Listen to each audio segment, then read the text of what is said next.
good evening. Okay, let's go live on Instagram too. Okay, so I think I am live on both Facebook and Instagram. I'm just going to give it a minute to see if anybody's going to come and join me live on Facebook tonight. I've got Bramble here with me, but she's out of sight and very snuggly and sleepy. I am so sleepy. I could have gone to sleep like an hour ago, but I'm committed to the project. This is the self-love series, and I'm committed to being here every night at 9 o'clock.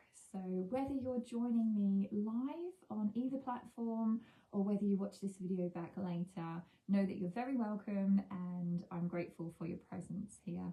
I hope this day finds you well. Happy Valentine's to you all. I hope that you're celebrating love in any way that feels good for you, whatever that means for you.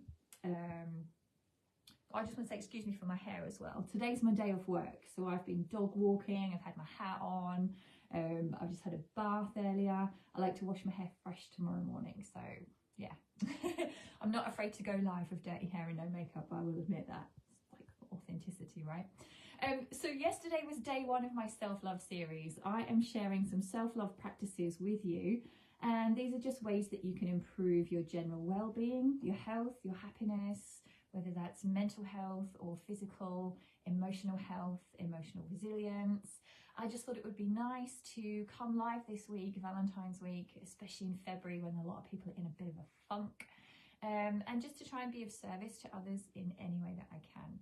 So on day one yesterday, we reflected on all the sources of love in our life. And that was a really nice exercise to do. Thank you to everybody who commented on the Facebook page afterwards.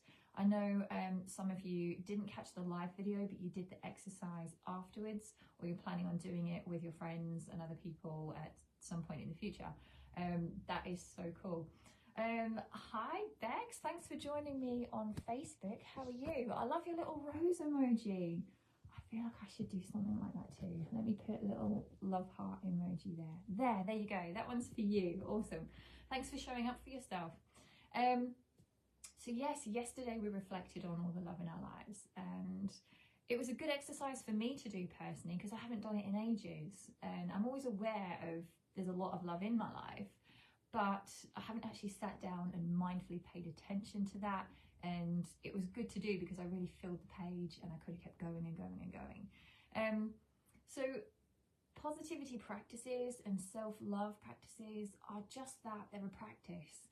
They're not a perfection, and they're very progressive. They're not something that you do just once and your whole life transforms forever in an instant.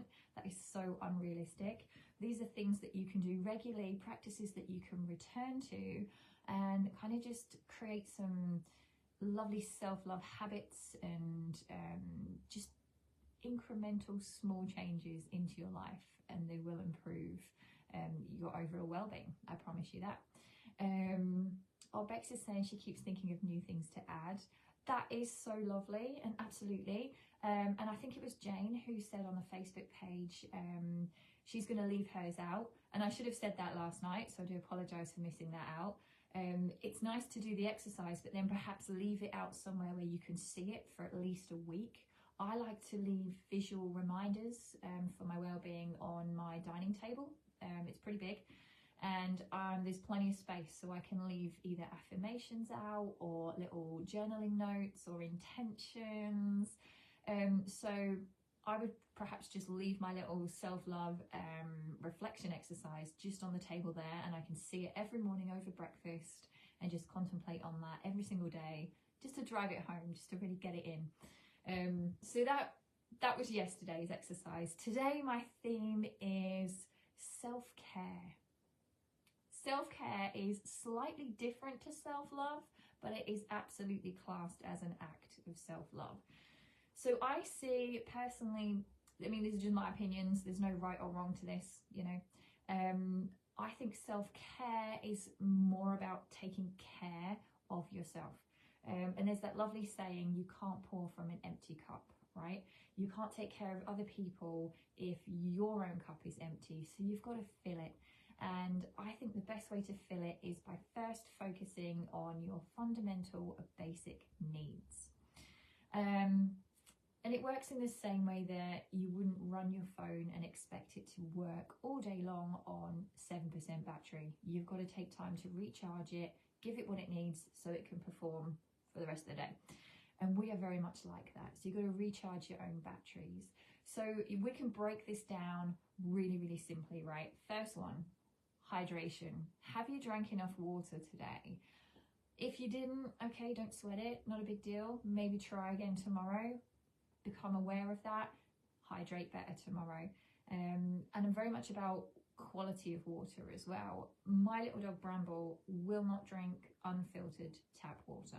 She will drink filtered tap water, or if you put tap water down in her bowl, she won't even entertain it. She must just smell the chemicals in it and stuff like that. She'd rather go outside and drink off a drain cover, or out the bird bath, or out of a dirty muddy puddle. So I think that kind of speaks volumes. And there's a difference between drinking out of plastic containers and glass containers and other things like that. It is quite well known that plastic is quite toxic. So just be mindful of, are you hydrating your body enough? And what is the quality of the fluids you're putting in and the containers that you're drinking out of? I could get deeper into that, but we won't. I'm just going to briefly skip over that. So hydration. Then you've got your food. Now this is my Achilles heel. My nutrition could definitely be better. There's always room for improvements. I don't eat enough vegetables. I probably eat far too much sugar. That is something that I continuously strive to improve. Now I'm not saying don't treat yourself. Treats are great in moderation, but it's like a constant balance swinging between the two. So I would just say, ask yourself, have you had a well-balanced meal today? Are you continuously striving to take care of yourself through your food? You know, just pay attention to that. And one of the things that I would really like to share with you all is something I discovered completely accidentally when I was in my mid-20s. Now, I went through a phase of suffering really terrible panic attacks, and they would come completely out of the blue for no apparent reason, and it was just a really horrible, hideous, anxious time for me. And I think purely by chance, I discovered that drinking fizzy pop, especially diet pop, very, very bad. Really triggers the anxiety. So I decided just for fun to give up fizzy pop for Lent.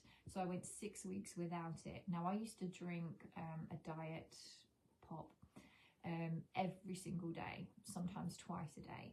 Now when I gave it up, within a couple of weeks, just like that, my panic attacks completely stopped.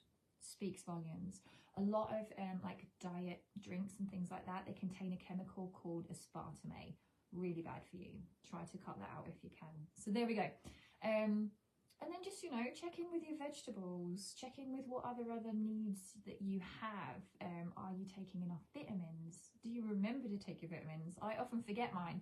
So I have a little cup. I leave it out on my kitchen bench and I put my vitamins in it in the morning. And if I do forget, I'll see it later and that'll remind me to take them. So there's a small change that I made to my life recently so that I could take better care of myself. Exercise, obviously. Are you exercising regularly? It doesn't really matter what kind, as long as you're doing some kind of movement and you're exercising regularly. Really good for your body. That's a great way to take care of yourself. Obviously, I'm going to recommend yoga. It's my favorite type of exercise and I love it. But just walking. I love to walk my dog. I love to swim. I like to swing a kettlebell.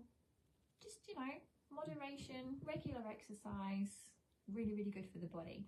But on the flip side of that, are you getting enough actual rest? And I'm not talking about just sleep or laying on the sofa playing on your phone or watching Netflix. Are you actually consciously choosing to take time to rest? I recently learned the hard way that this is an extremely important thing, and it's just as valuable as being active and exercising. So it's like striving a balance. Actually resting while you're awake is very, very good for our basic fundamental needs. So there's your fourth one. Next up, I'll focus on cleanliness, which is really ironic because my hair's disgusting right now. But I do have nice clean teeth, and I've cleaned my face and I've cleaned my body. So cleaning your body is like, it's an act of self-care and it's an act of self-love. So So do what you got to do to keep your hygiene practices well and things like that. But also keep your home clean, and do it because, you know, it makes you feel good, not because it's a chore or you feel you have to, as Bramble's tail wagging. Do it because it's an act of self-love. You know, it's quite often said that if your house is cluttered and dirty, so's your mind. It has a knock-on effect between the two, so it's well worth just bearing that in mind. Check in with your body, keep yourself nice and clean, but also check in with your environment, your home. Clean it up, tidy it up, but also make sure you're comfy. You know, is your home somewhere that you feel nourished and nurtured? It's your basic shelter that meets your basic fundamental need of taking shelter. And that can be the simplest things. It doesn't have to be a sofa that cost you 10 grand or anything like that. It's just, are you feeling comfortable, nurtured, safe, and just cozy in your own homes? That makes a massive, massive difference. So there you go.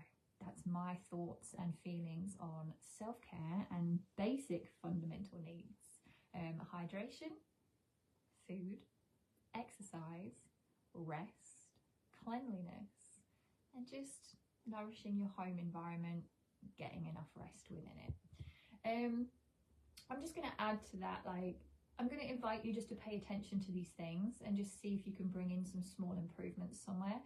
But at the same time, I think it's really important to cover things like setting boundaries.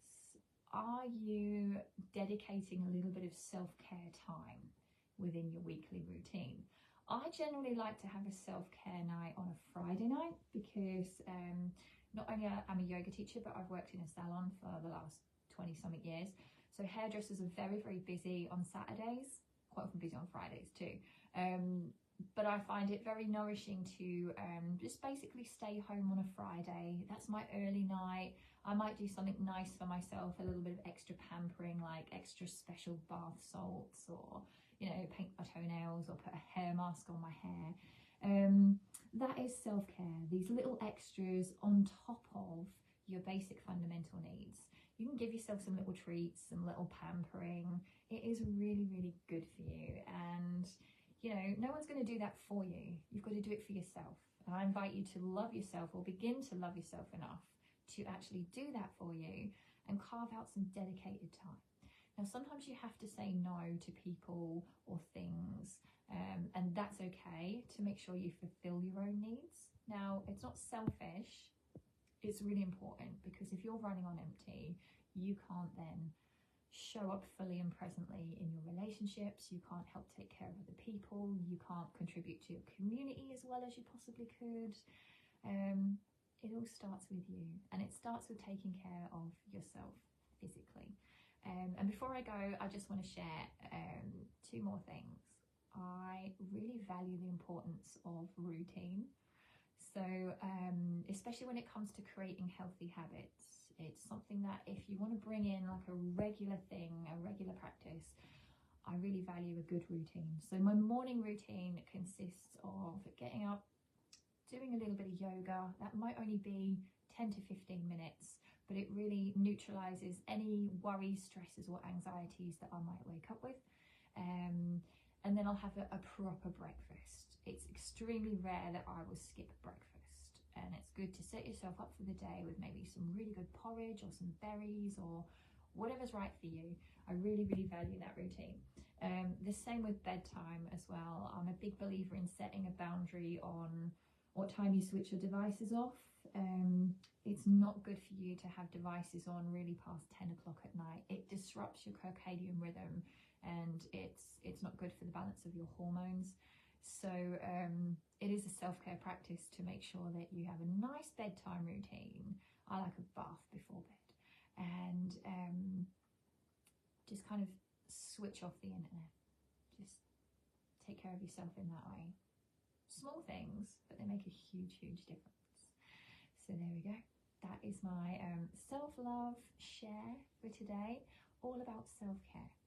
If you watch this back later, let me know what you think. Let me know what your current self-care routine or habits look like, and how you think you might be able to kind of improve on that. Now, it doesn't have to be 100%. It might be 5, 10, 20%. Just remember that small changes over time create big movements, big improvements, and they help your well-being. So thank you very much for listening. Thank you for your presence. Thank you for being here. I am going to love and leave you. I will be back here at 9 o'clock tomorrow for day 3 of my self-love series.